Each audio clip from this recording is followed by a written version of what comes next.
Bien, como estábamos viendo, la construcción de los cables, ¿verdad? Está compuesto por la parte conductora, eh, que principalmente se utiliza el cobre como conductor, como es un material que tiene eh, que es un buenísimo conductor, ¿verdad? Y los aislantes, ¿verdad? Y acá dice aislante, ¿verdad? Y define un poquito qué son los aislantes. Los cuerpos aislantes de la electricidad se caracterizan por impedir el paso de la corriente eléctrica a través de ellos. Este fenómeno se debe a que los electrones se encuentran ligados fuertemente a sus átomos y para ello arrancarlos es necesario aplicarle mucha energía. En este caso estamos hablando de voltaje elevado. O sea, son materiales que no tienen electrones libres para que pueda circular. Esos son los aislantes. Entonces, como no hay electrones libres, electrones que pueda recorrer átomo a átomo, no favorece a la conductividad de la electricidad, ¿verdad? Son buenos aislantes, por ejemplo, la porcelana, el aceite mineral, el caucho, el barniz, el vidrio, el algodón, la seda, el papel, el plástico, el aire seco, etcétera.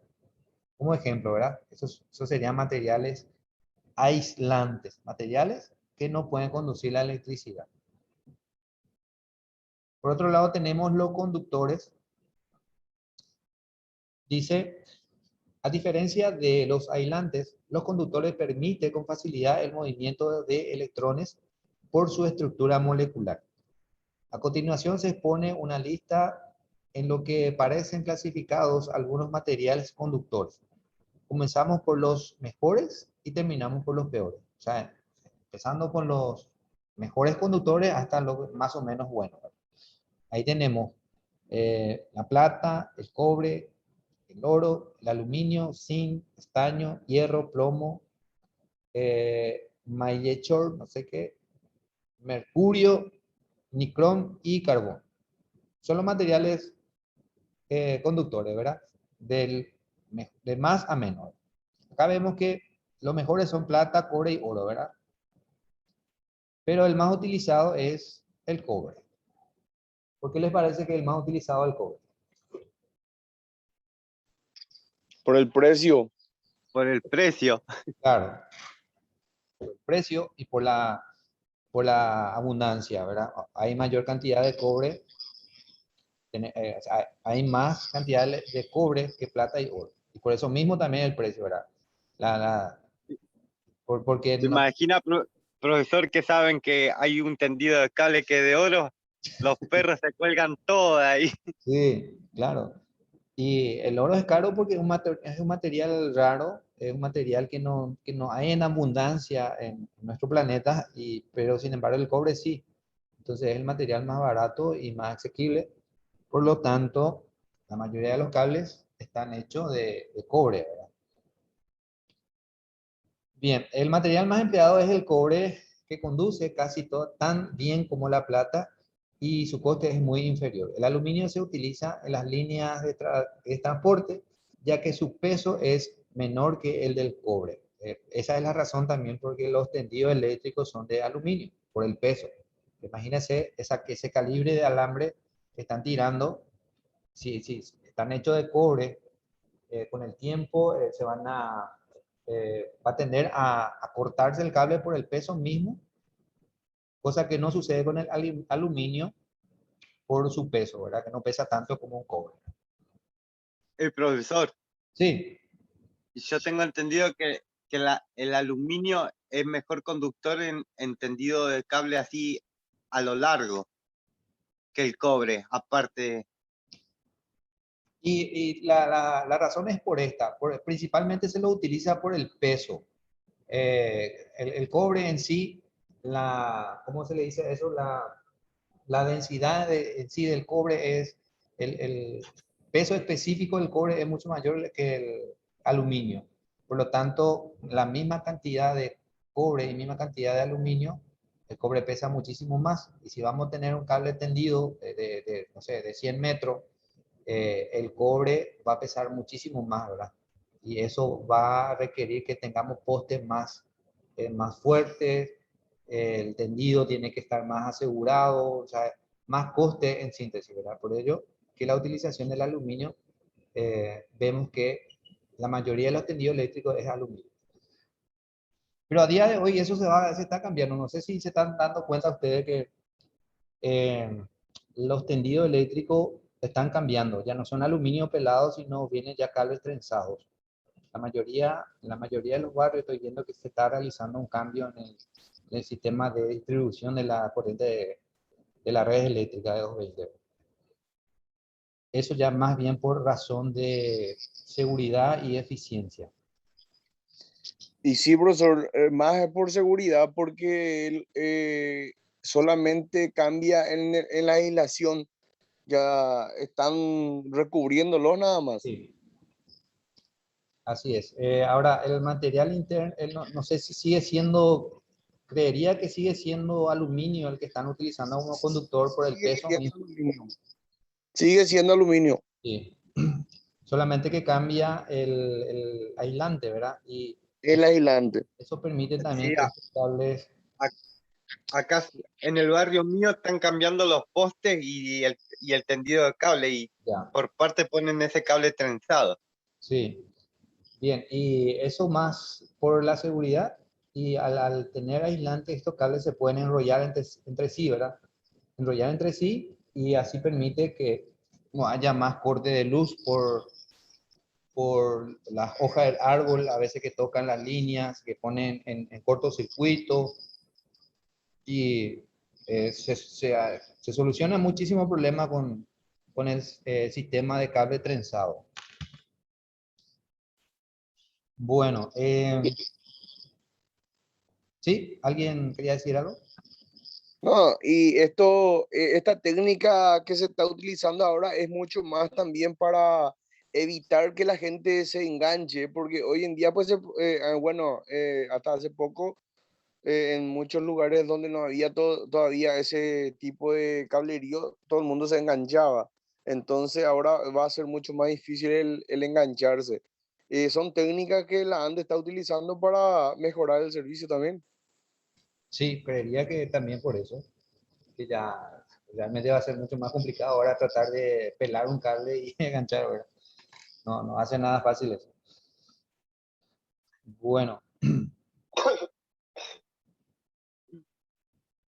bien, también dice acá, por otro lado, se fabrican materiales a base de aleaciones, como el nicrón, níquel cromo, el constantán, cobre níquel, o sea, estos son aleaciones, mezcla, ¿verdad?, de materiales. Eh, digamos que es para aprovechar las características de conductividad de uno y del otro, ¿verdad?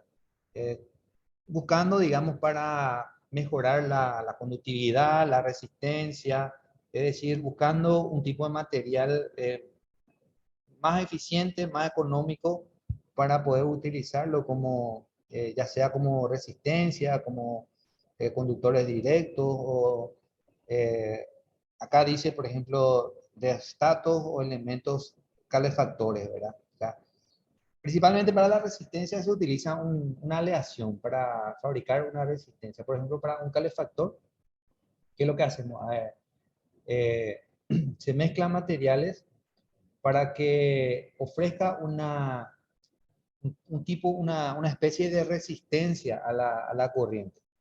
Pero ¿qué pasa? Esa resistencia que ofrece va, digamos, liberando energía en forma de calor. Entonces, eso es lo que nosotros aprovechamos en la calefacción. Mientras va circulando corriente a través de estos conductores, al oponerse al paso de la corriente, este conductor se calienta, se libera energía en forma de calor. Y ahí tenemos un calefactor, ¿verdad? El carbón es bastante mal conductor, dice, lo que lo hace ideal para la fabricación de pequeñas resistencias para circuitos electrónicos. Eh, se utiliza el carbón para fabricar resistencia, así también como material de silicio, el material de silicio, ya agregándoles impurezas, se puede fabricar resistencia según la necesidad, ¿verdad? Una alta resistencia o baja resistencia. Pero eso vamos a ir viendo más adelante en la parte de resistencia eléctrica.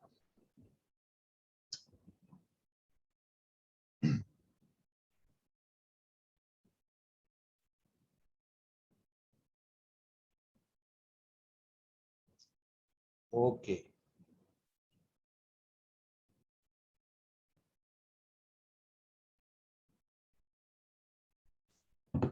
Bueno. El circuito eléctrico. ¿Qué entienden ustedes sobre el circuito eléctrico? Siempre seguramente escucharon por ahí, circuito eléctrico, un circuito. O sea, la palabra en sí, circuito, ¿qué significa?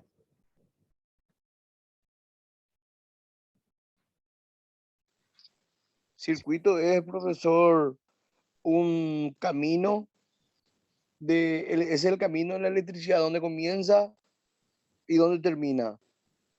Ya, ya, es así. Es así, es una, digamos, es un ciclo cerrado, ¿verdad? ¿Sí? Y Es como decir el trayecto de comienzo a fin. de comienzo a fin, así mismo. Sí, Un circuito siempre tiene que cerrarse, siempre tiene que cerrarse, no se puede, digamos, no podemos decir circuito a algo que no cierra.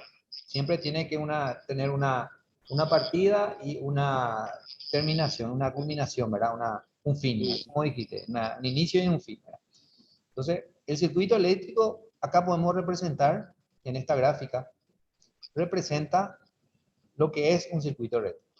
Pero hablando en términos electrónicos o en términos eléctricos, ¿qué debe contener un circuito eléctrico? Eh, si nosotros agarramos un solo cable y conectamos, digamos, a la corriente directamente, no podemos decir que sea un circuito. Bueno, sí es un circuito, pero más bien va a ser un cortocircuito, ¿verdad? Porque no contienen los componentes básicos para que sea un circuito eléctrico. Entonces, para que nosotros podamos decir un circuito eléctrico, deben poseer estos elementos básicos. ¿Cuáles son? El generador, el que entrega la corriente, que genera o que está entregando la corriente, que en este caso puede ser un generador eléctrico, una batería, o el que está entregando la corriente, ¿verdad? Una fuente de alimentación puede ser también. Tiene que haber entonces el generador, tiene que haber un conductor, una pista, un alambre, un cable, y el receptor, que sería la carga del circuito, ¿verdad? Y también un interruptor, uno que pueda abrir, cerrarse, ¿verdad? Abrir y cerrarse. Entonces, todos estos elementos debe tener un circuito eléctrico. Entonces, el interruptor, el generador, el conductor y la carga, que en este caso está representado por una lámpara. Entonces, aquí sí podemos decir, es un circuito eléctrico de una lámpara. Un circuito eléctrico de una lámpara que está compuesto por el generador, que puede ser una pila, el conductor, que es un alambre o un cable, el interruptor, que puede ser una llave, y la lámpara, la lámpara. Entonces, este es el circuito eléctrico de una lámpara, ¿verdad? Esquema eléctrico básico, entonces. Entonces, aquí define a cada elemento, ¿verdad? Las condiciones que se necesita para que tengamos un circuito eléctrico, el esquema tenemos ahí. Tenemos el generador, el que entrega la corriente, el conductor, que permite que fluyan los electrones, el receptor, que es digamos, o aparato eléctrico, que aprovecha el movimiento de los electrones. Y eso puede ser una lámpara, puede ser un motor, o sea, lo que está consumiendo la energía eléctrica, ¿verdad? Ese sí es el circuito eléctrico. Bien.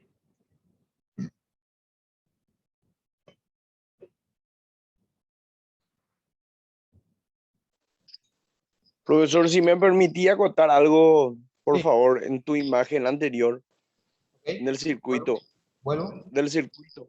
Ya. Ahí el interruptor, por ejemplo, puede ser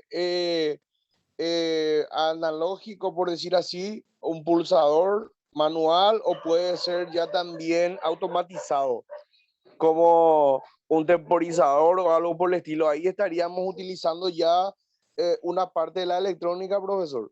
Sí, así mismo.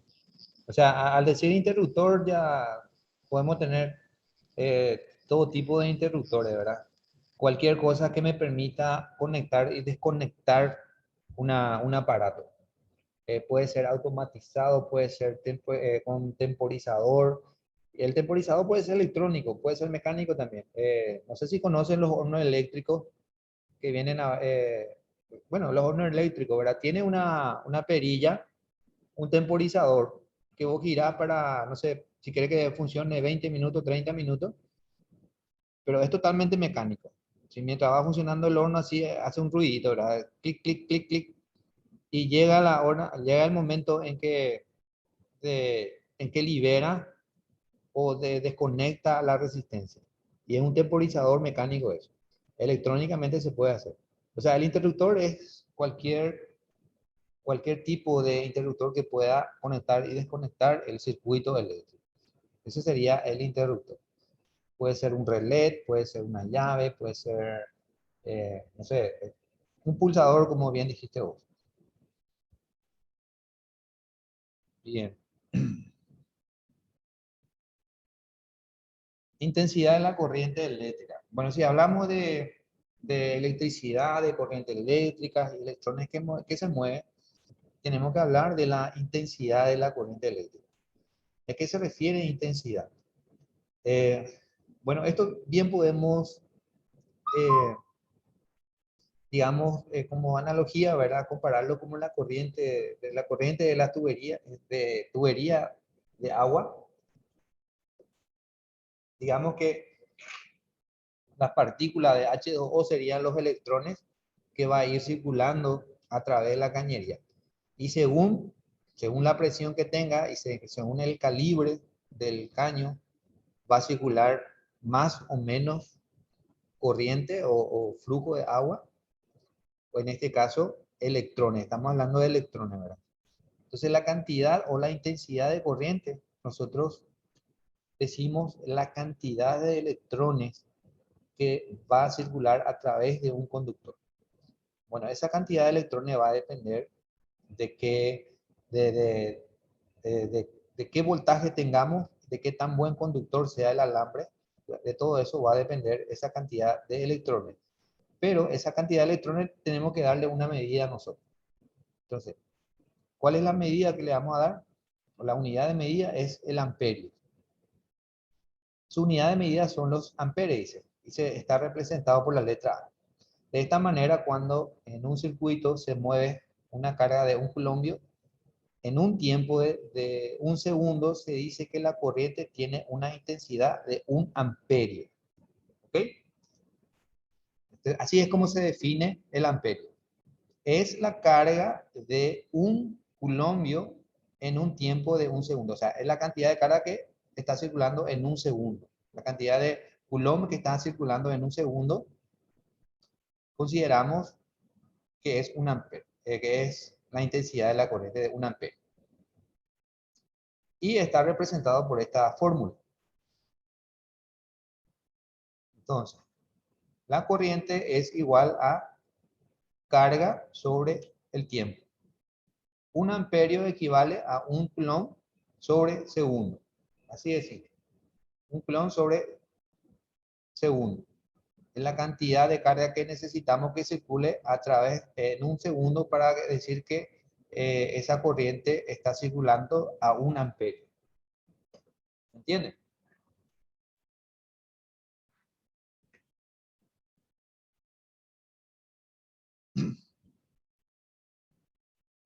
Bueno, hay una cuestión también acá que debo aclarar. El sentido de la corriente. Normalmente nosotros usamos el sentido convencional de la corriente, pero eso a fines de educativo, a fines de facilitar, digamos, la comprensión de la corriente eléctrica. En realidad, ¿qué es lo que circula a través de un circuito? ¿Qué es lo que circula? Son electrones, ¿verdad? Como le estabas explicando. Cuando hay una circulación, una corriente eléctrica, lo que está circulando son electrones. ¿Y los electrones dónde están? ¿Qué carga tiene electrones? ¿Positivo o negativo? ¿Qué dicen ustedes? positivo o negativo es la carga electrónica.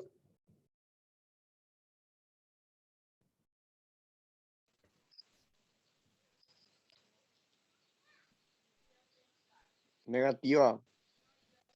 ¿Ok? ¿Ok? Negativo, ¿verdad? Bueno, entonces acá este sería el sentido convencional de la corriente, ¿verdad? Pero acá nos está mostrando que la corriente está circulando del positivo hacia el negativo. Pero nosotros sabemos que no es así. En realidad lo que está circulando son electrones. Y los electrones están hacia el lado negativo de la carga, ¿verdad? O sea, de una fuente. Aquí están los electrones. Entonces los electrones salen de aquí y es atraído por el polo positivo, acá. El electrón sale de aquí y circula hacia el lado positivo. Entonces, ese es el sentido real de la corriente eléctrica. O sea, en una batería, en una pila, si nosotros armamos un circuito eléctrico, en una batería conectamos una lámpara o cualquiera que necesite corriente eléctrica, conectamos el positivo y el negativo. Bueno, la realidad es que el negativo es el que va liberando electrones hacia el lado positivo. Es el sentido real. Pero nosotros siempre vamos a encontrar diagramas eléctricos de cualquier aparato, de cualquier circuito. Siempre vamos a ver que el sentido de corriente que le dan es del positivo al negativo. Pero esto es netamente para el estudio, o sea, el sentido convencional. Ok. Dice acá, sin embargo, los antiguos científicos creían que la corriente eléctrica fluía del cuerpo cargado positivamente al cargado negativamente.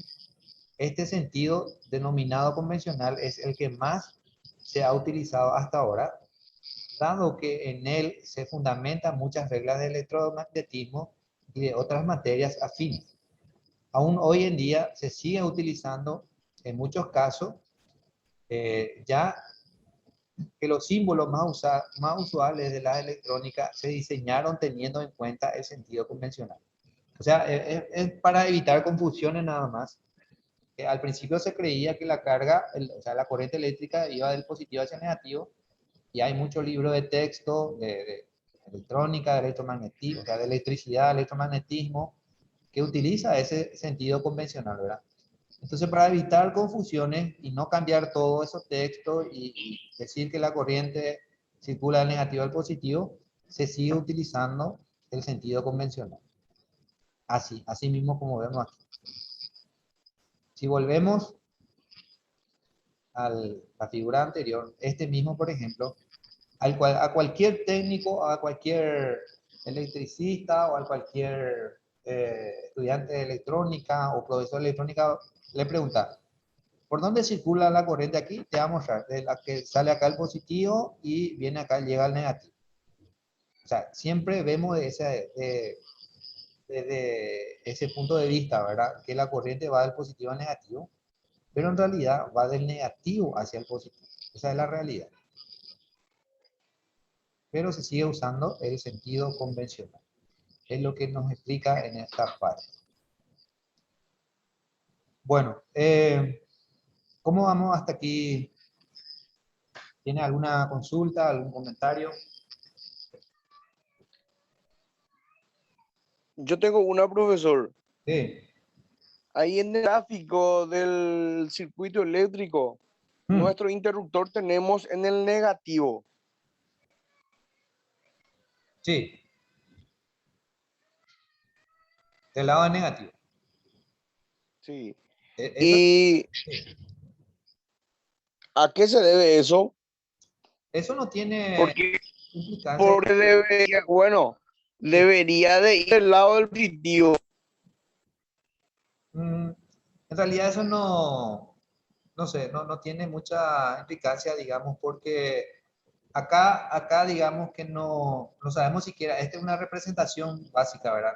Ni siquiera sabemos si la corriente que circula acá es alterna o continua, ¿verdad? Y otra cosa, los interruptores no tienen polaridad. O sea, hay que saber eso también. Los interruptores no tienen, digamos que no tienen polaridad. O sea, si colocamos de esta manera o colocamos al revés, igual funciona como interruptor. Eso más Pero depende algo, de cómo uno va estudiando, cómo uno se va, digamos, familiarizando con los circuitos eléctricos. sí, pero yo te explico algo, profesor, algo muy personal. Sí, Un conocimiento mío. No, ok, no significa que lo que digo es la realidad. Si nosotros vamos a poner que esto es corriente interna, sí, 220, sí, tenemos interruptor en 2V en la parte del negativo y apagamos la parte del negativo y quiero cambiar mi foco y tengo corriente eléctrica de 220 ahí en el portafoco. ¿Me electrocuto, profesor? Sí, es que por casualidad no tengo guante o algo por el estilo. Entonces, si tengo la llave interruptora en el positivo, entonces al cortar la energía eléctrica, entonces estoy trabajando sin ningún peligro. ya. Esa es una explicación lógica de mi parte. Sí, entiendo. Es válida tu acotación. Perfectamente se entiende. O sea, si netamente estamos hablando de electricidad, si estamos en electricidad, digamos que este es una línea de 220 voltios, este no es la manera más ideal de instalar un foco eléctrico, por ejemplo. No. ¿Por qué? Porque en primer lugar acá no, si estamos hablando de corriente alterna, de electricidad, no vamos a estar hablando de positivo ni negativo. Ahí entramos a hablar de fase y neutro. Este sería la fase, este el neutro, ¿verdad? Entonces, este diagrama no sería lo correcto, ¿verdad? Pues la fase va a estar conectado a la lámpara. Así como dijo el compañero, si yo digo, bueno, voy a cerrar la llave, voy a cambiar la lámpara, aquí voy a tener fase vivo acá mismo y corro el riesgo de electrocutarme. ¿Por qué? Porque probablemente yo voy a estar pisando tierra. ¿Y qué es lo que busca la fase? La tierra. Si tenés contacto con la tierra y fase, fuiste, ¿verdad? Entonces, para esa aplicación en particular, este no es lo más ideal. Pero para, digamos, término, digamos, para demostración básica, para un circuito eléctrico, representación de un esquema eléctrico básico, esto bien podría ser una batería, una pila, como dice en el ejemplo, una pila, un acumulador. Entonces acá no importa si pone aquí la llave o pone acá arriba. O sea, no pasa nada, ¿verdad? La, la, la, la función del interruptor es simplemente de abrir y cerrar el circuito, ¿verdad? Puede funcionar aquí abajo o puede funcionar acá arriba, sin ningún problema. ¿Está bien? ¿Entendido, profesor? ¿Está bien? Bueno, vamos hasta que nos dé el tiempo. Tengo todavía 7 minutos marcado ahí. No sé si hay alguna otra consulta.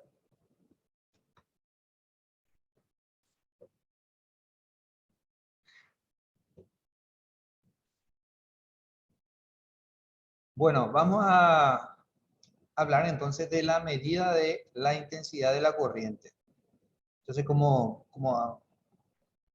hay que medir, como podemos tener cantidad de corriente dependiendo del flujo, de la resistencia, del material de conductor, entonces tenemos que saber medir también la corriente eléctrica. ¿Qué tipo de instrumento usamos para medir la corriente eléctrica? Esto es muy importante. Esta parte se tiene que aprender muy bien en la electrónica. Cómo medir corriente y cómo medir voltaje. Si aprende bien eso, van a entender lo que viene después. Entonces, esta parte es muy importante, así que entienda bien. ¿Cómo yo puedo medir corriente?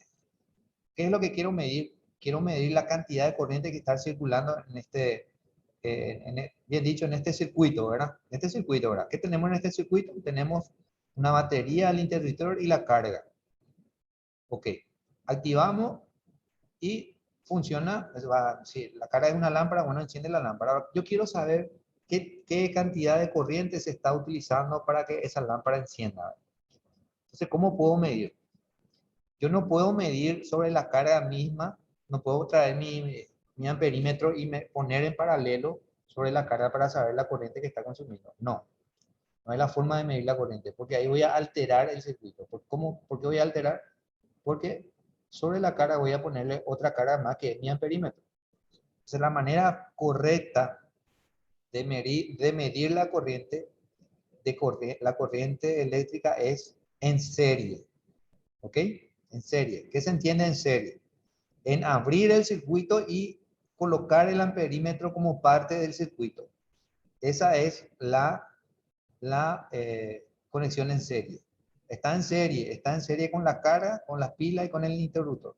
Entonces aquí sí yo voy a saber la cantidad de corriente que está circulando en este circuito. Aquí sí voy a poder medir, bueno, voy a ver ahí, sí, está consumiendo 1 amperio, o está consumiendo 1.5 amperios, o 2 amperios. Ahí sí va a ser una correcta lectura de corriente del circuito, ¿verdad? Entonces es la manera correcta de medir corriente eléctrica es conectando el amperímetro en serie. No se olviden de eso. El amperímetro se intercala en serie con el circuito. Eso es para medir corriente eléctrica. Ahora la tensión o el voltaje. ¿Cómo voy a medir el voltaje? Pero primeramente, ¿qué es el voltaje? ¿Okay? Bien, la tensión eléctrica, a diferencia del potencial, también denominado voltaje, es una magnitud física que cuantifica la diferencia de potencial eléctrica entre dos puntos. Es la presión que una fuente de suministro de energía eléctrica o fuerza electromotriz ejerce sobre la carga eléctrica o electrones en un circuito eléctrico cerrado. Si dos puntos que tienen una diferencia de potencial se unen mediante un conductor, se producirá un flujo de electrones. La unidad de medida de la tensión es el voltios. El voltios. ¿Ok? Voltaje entonces se mide con voltios. La corriente eléctrica se mide en amperios. ¿Está bien? Y acá está representada una batería, ¿verdad? Entonces del lado del positivo tiene las cargas positivas y del lado del negativo las cargas negativas. Bueno, pero ¿qué es la tensión? ¿Qué es la diferencia? Es la diferencia potencial. A ver, ¿cómo le explico? Hace rato hablábamos de la corriente agua, una analogía de la corriente eléctrica, ¿verdad? Que la corriente del agua. Ahora, bien, yo puedo decirle también que la tensión, digamos que es la cantidad de agua o en un tanque, digamos, mientras más alto esté el tanque va a tener más presión. ¿Se entiende? Eso es más o menos la diferencia de potencial o el voltaje. El voltaje, mientras más voltaje tenga, ejerce más fuerza para que circule con más intensidad la corriente, ¿verdad? Acá podemos tener, por ejemplo, una batería de 1.5, si agregamos batería vamos a tener más voltaje. Entonces la diferencia de potencial nos permite que ocurra la corriente eléctrica, pero mientras más voltaje tengamos, más fuerza va a tener para que esos electrones circulen o que se produzca la corriente eléctrica, ¿verdad? Bueno, y la unidad de medida es el voltio.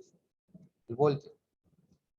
A mayor diferencia de potencial o presión que ejerce una fuerza de energía, pila, batería, etc., sobre la carga eléctrica o electrones contenidos en un conductor, mayor será el voltaje o tensión existente en el circuito al que corresponda ese conductor. Bueno. Bien, nosotros utilizamos el V, ¿verdad? O sea, siempre se utiliza el V para representar el voltaje. Si tenemos un valor aquí y V, eso significa tantos voltios, ¿verdad? 0,001 voltios y 1000 voltios. Entonces, si tenemos 1000 voltios, un kilovoltio, por ejemplo, equivale a 1000 voltios. Un milivoltio, 0,001 voltios. O sea, dependiendo del valor del voltaje, se usan otra vez los el milivoltio o el kilovoltio. Bueno. Bien. ¿Y el voltímetro cómo se utiliza? El voltímetro sí podemos utilizar de forma paralela. Entonces, si yo quiero saber cuántos voltios tiene una batería, directamente en paralelo le meto ahí el voltímetro y me va a indicar, en el caso de esta pila, me va a indicar el valor de voltaje que debe marcar 1.5 voltios. Bueno, se va a cortar en cualquier momento, entonces si se corta, vamos a dejar hasta aquí la clase de hoy y vamos a continuar la próxima clase. ¿Está bien? Bueno, profesor. Ok. Sí, profesor. Bueno, estén atentos a la plataforma de nuevos materiales y voy a ir preparando para las tareas y más adelante para las pruebas también. ¿Ok? Bueno, Bueno, está bien entonces. Me despido. Vamos a estar continuando el próximo martes